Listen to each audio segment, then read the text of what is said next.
let's do something a little weird. This is the first war. It's another up and away game, Rick Kelly's brand, and this one was sent to me as a review copy. He generally sends me a lot of his stuff once he gets it ready for publication. He sent me a couple of print and play type things too, but that he did himself. This is what's weird about it is, hey, I'm on the floor here. Actually, I don't know if that's obvious. It makes it kind of hard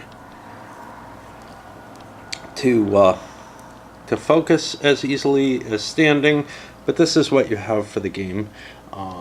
It's on the floor because I've got Dresd set up on my main tables, and I didn't feel like putting together a table and standing. I kind of felt like sitting for once while I do one of these, and this seems like a good option. We'll see how it works.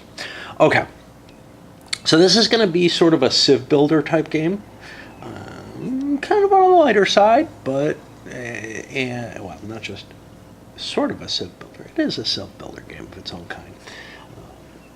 Don't let the First War part fool you. There is a military aspect to the game, there's no question, but there's also a development and such, not an exploration and all kind of stuff like that, which is why we have the tiles all glossy black sitting here. Let me talk about some of the components. So these are your terrain tiles, and they're all face down because you have to explore them. There's a few that I've got face up. These are excess, what are they? Plains? Fields, which are good for farmers. These are excess plain. These are the starting player's pieces, and then he's got these. Now, at the beginning of the game, he sets up his map, or the map. He sets up his little section so that the starting fields is all the way in the corner there, and the starting plains is in one of these three spaces adjacent to it, and then I got to fill in the other spaces here.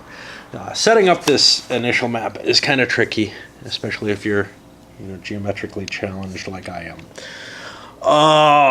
What do we got? Okay. So other than that, we have these little ice cubes are basically just informational markers.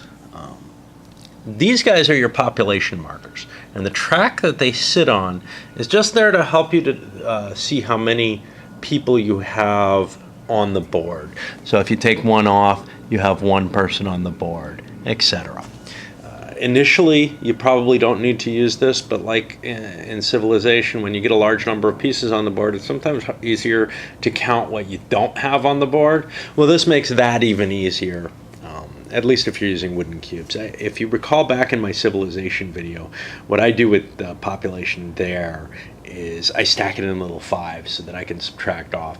You don't need to do that when you only have like a dozen pieces on the board. But once you get up to about 20, it's hard to count. These are your technological advances set into different tiers, and they're cards that have a research cost, and they have an effect, basically. Okay. Here are the different terrain types. We don't see all of them here, and you can see there's 36 lakes. There's a lot of water on this map, which kind of shocked my wife and I. We've already played it once. I have my impressions of it. She has hers. But we'll get to that when we get to the review. And the game also comes with a die, and we're going to need a box to roll that die in, because rolling on the floor, yeah, it's just not quite the same as bouncing it across a board when you're standing somehow. I don't know why. Okay, the players are going to be on opposite sides of the board. Oh, what are the different people? Okay, so red people are hunters, blue people are farmers, green people are healers, and purple people are artificers. And we'll see more about them in a little bit. At the beginning of the game, you're going to get some of your people. You start with a green, a purple, and 2 blue on the fields, and a couple of red on the plains. The rest of your pieces go on the population track. This is set up. You determine who's going to go first. I'm going to say this guy goes first, and that allows you to see one of the civilization cards. But first, we have to actually set up the board. So let me do that right now, even though I'm going through the rules explanation. There really isn't a whole hell of a lot to this. I'm going to put this in the center for this guy, because that gives, I think, the best expansion opportunities. And I'm really not sure why to do other than that, but this guy will put his off to the oblique. It's not really, whatever advantage there is in initial placement, I think is probably pretty minuscule. But yeah, we'll see how the development patterns are a little different based on how you start that way. All right. So the goal of the game, there's a few different ways you can end this. The first one is if you can take control of the starting field space of your opponent. If you end up ever being in control of that, the game is over, that player lost, you won. If the opponent loses the last piece of any of his 4 colors, then you've won. If the opponent manages to get all his units wounded or sick or whatever, you win. And then the final way is if a player activates 3 or more of the level 4 cards. And this is, I think, the most likely way it's going to actually end, because there's a lot of space here. My wife and I played one that ended up looking like it was getting very violent, and I suspect most games do, but it's pretty hard to really wipe the other player out, at least in the situation we looked at. So here, a player activates 3 or more of his level 4 technologies.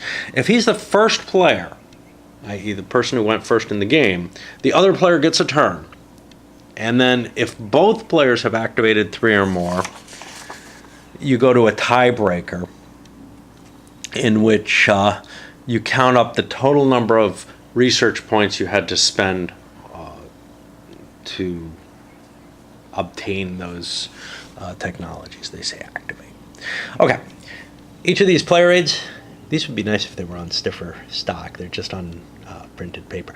You can do it yourself though. This game apparently doesn't actually come with the rules, which is why I have a printout of them. Rick was kind enough to send me the rules because he knows I have trouble.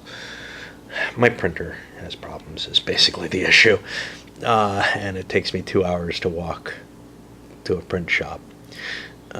Okay, so this is going to be the sequence of play, and I'll go through this without too much reference to the rules, I hope.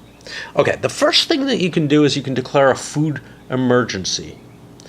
This is, if things are going terribly wrong, all your units will act as farmers, which means that they can collect food from the fields. The non-farmers will all use their initial strength, with one exception. Hunters will be degraded to farmers on attack. Hunters are very good at attacking. Okay. Then you're allowed to move your pieces, and your hunters are allowed to move first. This creates an interesting situation because remember, they're kind of your blitz pieces, but they don't get to fight before anything else. They just have to move first. And movement is fairly simple. The general rule in the game is you can move from one land space to another. Now, there are water spaces here. If you want to move, if you're next to a water space, you can spend your entire turn to cross the water space. You can cross a single water space unless you have a technology that allows you to cross more. Let's see what else. There's a base stacking you can never exceed. There are four of your own little pieces in any space. You could send 4 of your pieces into a space that has 4 enemy spaces. If you're moving into a place that hasn't been seen before, you flip the tile over.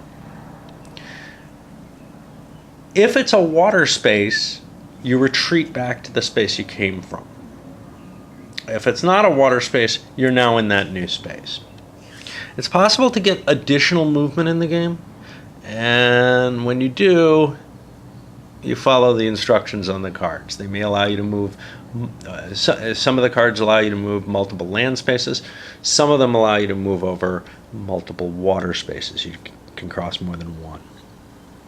Well, one of them. Okay. Then you hit other movement, when all your pieces that aren't hunters get to move. And they have the same roles, same exploration, everything's the same. Oh, you can move into a space with other people's stuff, and you have to stop there. And then that'll cause conflict. The one exception to that is you can't do a naval invasion. So if somebody else has people on the coastline, you're not going to be able to land on that coastal space. And if they cover their entire coastline, they're immune to invasions. Assuming that you're divided by water, that could be a big deal. Okay, conflict. Conflict is pretty interesting in this game. So it's going to be a luckless system, and what happens is the defender chooses to arrange his pieces into stacks. And basically, let's say he has 4 pieces in a thing, he could put a couple together, or he could spread them out however he likes, anywhere in between, each piece is separate to all in one stack. The attacker then must attack each of the defending stacks if he's capable of it. So if he has at least as many pieces as the defender has stacks, he has to attack each one of the stacks. But within that, he can allocate his pieces to attack individual stacks as he chooses. Then you're going to resolve damage, and that's going to be based on this strengths table. Now notice this, healers and artificers have no strength and no value for anything. Hunters and farmers, though, have kind of an inverse relation or a duality here, where the hunters are good at attacking and lousy at defending. The farmers are good at defending and lousy at attacking. Remember, hunters that are in a food emergency, though, drop their strength down to 1, their attack strength. Okay, so what happens is with each stack pair-off that's actually fighting, you make a comparison. You add up the strength that the attacker has from the attacker strength column and the strength the defender has from the defender strength column. That could add up to 0. Wounded units, I believe... We'll get to that. Okay. Then, if one side has at least 3 times the total value of the other, the weaker side in that stack versus stack combat is going to be eliminated and put back on the population track. Okay. If one side just has more value than the other side is wounded, and they'll get one of these cubes on top of each of the wounded pieces, and then they'll have to make a retreat. If there's a tie, stack versus stack combat, both sides will be wounded, and the attacking stack must retreat. So every stack that fights is going to be resolved in one way or another. They either get killed or retreated. But after you do the retreats, there may still be stacks there. The attacker could have won some battles, and the defender might have had additional stacks.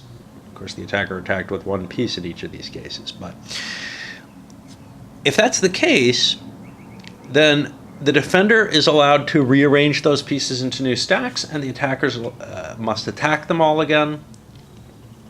And you keep going iteratively until there's no more pieces in the space. Now, once you're wounded, there's a few limitations to you. First of all, if you get wounded again, you're dead. Secondly, you're not allowed to perform any attacks, but you can do everything else: moving, discovery, defense, with a few exceptions. Hunters and farmers don't provide any food. Healers do not heal. Artificers do not generate research points. So basically, they lose their sort of special ability in that case. Okay, when you retreat, the owning player decides his retreats after resolving a round of combat. The defender retreats first if there's both sides having to retreat. A stack doesn't have to all go to the same tile. They can split up. When the attacker retreats, he moves 1 space to the tile from which he entered the conflict, to a space containing only his own pieces. He can't retreat into a tile containing 4 of his own pieces. It might be possible he has no legal retreat, because he filled up the space he moved from. So then the retreating units would be destroyed, or the excess would, because you can do them one at a time. The defender retreats into an adjacent land tile in which he does not contain any of the opponent's pieces and from which no attacker came. A defender can't retreat across a lake. The attacker can only do so. Actually, the attacker I don't think can either, to tell you the truth. Yeah, because he couldn't have landed in a combat across a lake, and he wouldn't be adjacent to a space. Now that seems a little different here. Why do they specify the defender? Because the attacker moves one space into a tile from which he entered the conflict, or to a space containing only its own pieces. Yeah, I don't know about the retreat across a lake specific prohibition for the defender. I don't think anybody can, but maybe the attacker can. It seems a little weird. You may not retreat into a tile already containing 4 or more of your own pieces. Anything not allowed to retreat is returned to the card. And the defender can attempt to retreat to an unrevealed tile. If this tile is a lake, however, you leave it face up and the pieces die. They drown. Okay. So that's your movement and conflict for the game, but now we get to the kind of interesting stuff. Distribute food. Each farmer on a field generates 3 food. Each hunter on a plain or forest, this is plains, forests look very clearly like woods, will generate 1 food. You need to feed every one of your people 1 food. Now those numbers change later, so farmers start producing even more food. But you need to feed every person food, and if you don't have enough food for everyone, you wound the excess pieces with this. You can't double wound, i.e. kill someone, unless you've taken a wound on every person that you already have. If you happen to have excess food, every 3 excess food you produce, here it says can heal 1 wound. The rules, I'm going to go by them, are a little bit more limiting. They say they can heal a wound on a healer. I'm going to go with that. Healers are kind of magical. You stuff food into them. It's the only way to get them, well, no. But they can't heal themselves in any other way. I guess you could go either way. It probably wouldn't make too much difference in the game. Then you hit the research and development stage. Okay. And this is kind of tricky. So each type of terrain that has a purple piece in it generates you 1 point. Okay, so if you have a purple piece on all 5 of these planes, that's still worth 1 point. But each pair of artificers in the same tile also generates you a point. Now you're limited to countermix, so there's an absolute limit to how much research you can get this way. You add up all that research, and there's a couple of things you can do with it. First of all, you can reveal the top unrevealed row, i.e. row that no cards are revealed in. You can reveal a card in that for a cost equal to the level of the research. And the second thing is you can buy cards. Buying cards, activating them, you pay the price on the card. And since we've set up, I'm going to flip one of these over so you can see it. So this is Canoes. It's a 2-point card, and pieces can traverse more than 1 lake hex each turn. Now, I interpret that as they can traverse as many as they like. That may be incorrect, but it still works. I'm going to put an ice cube here because the first player gets the advantage of going first, whatever that may be. And I'm not quite sure what it is. The second player gets the advantage of getting one of their level 1 technologies completely activated for free. Okay, anyway. The points that I have for here, from the research, I could spend 1 to flip over one of these cards, showing it like that guy is. Now that he's got a revealed card, he could spend 2 to reveal one of the level 2 cards. Now, how you actually buy cards is there can be no unpurchased cards on top of the card that you're buying. So you can buy anything from level 1 that's revealed. But in order to buy this level 2 card, this level 1 card has to have been purchased, and this level 2 card has to be revealed. This one's harder because I got to get both of these. And obviously getting down to the bottom of the pile, which is where the victory conditions are, right? You know, you got to get 3 of those to win or whatever to end the game. Getting down to that bottom of the pile is kind of hard because you have to, you know, at the very least,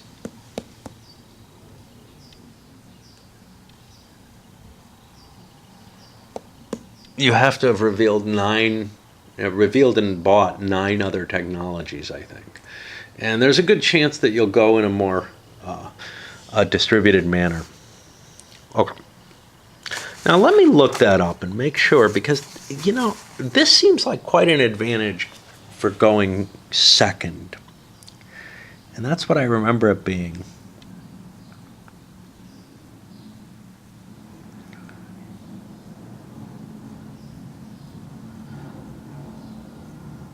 Yeah. So he gets 3 free research points, and I'm not really sure that going first is that big an advantage in the game. Didn't feel like it to me. All right. The next thing is healer. If you have a healer, a green token, in a space with another token that's wounded, they can remove a wound from that other token. And again, they get more effective as you get technologies. Finally, you get population increase. Now this is cute. So the little pieces screw. One guy alone is just going to masturbate. But if you have 2 little pieces there, or 3, because they can do threesomes, you'll get an additional piece perhaps. If you have 4 there, well, it's too many people. It gets too complicated. Nobody ends up getting any. All right. It's because of the stacking limits. But so if all the pieces are of the same color, you'll get a piece of the color that they all are. Right? That makes sense. It's just genetics.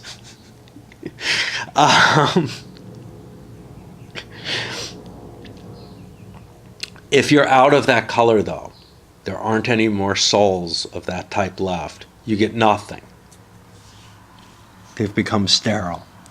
If you have 2 or more different types of pieces, what's going to happen is all the different colors become equally possible. So if you had like a red and a blue, you'd have a 50-50 chance of getting a red or a blue. If you have 2 reds and a blue, you'd have a 50-50 chance of getting a red or a blue. But if you have 3 colors, you'd have a 1/3 chance of getting any one of the colors. This little ordering list here is important because it's how you do your die roll allocation for how to determine which color you get out of that. I'm not going to go into detail about that. That's just a mechanical little aspect to the game. Some special cards that have some specific clarifications for them when it comes down to it, which aren't too important. There's some player notes. I think I've read them. I'm not going to go over them because, yeah, part of a game like this is the discovery of what works and what doesn't. Okay, we'll start, I think, given U-Turd's rules on video length, this would probably go over an hour for the whole game. And I may go into enough detail that it may be much longer than that. So I'm going to load this one up at this point.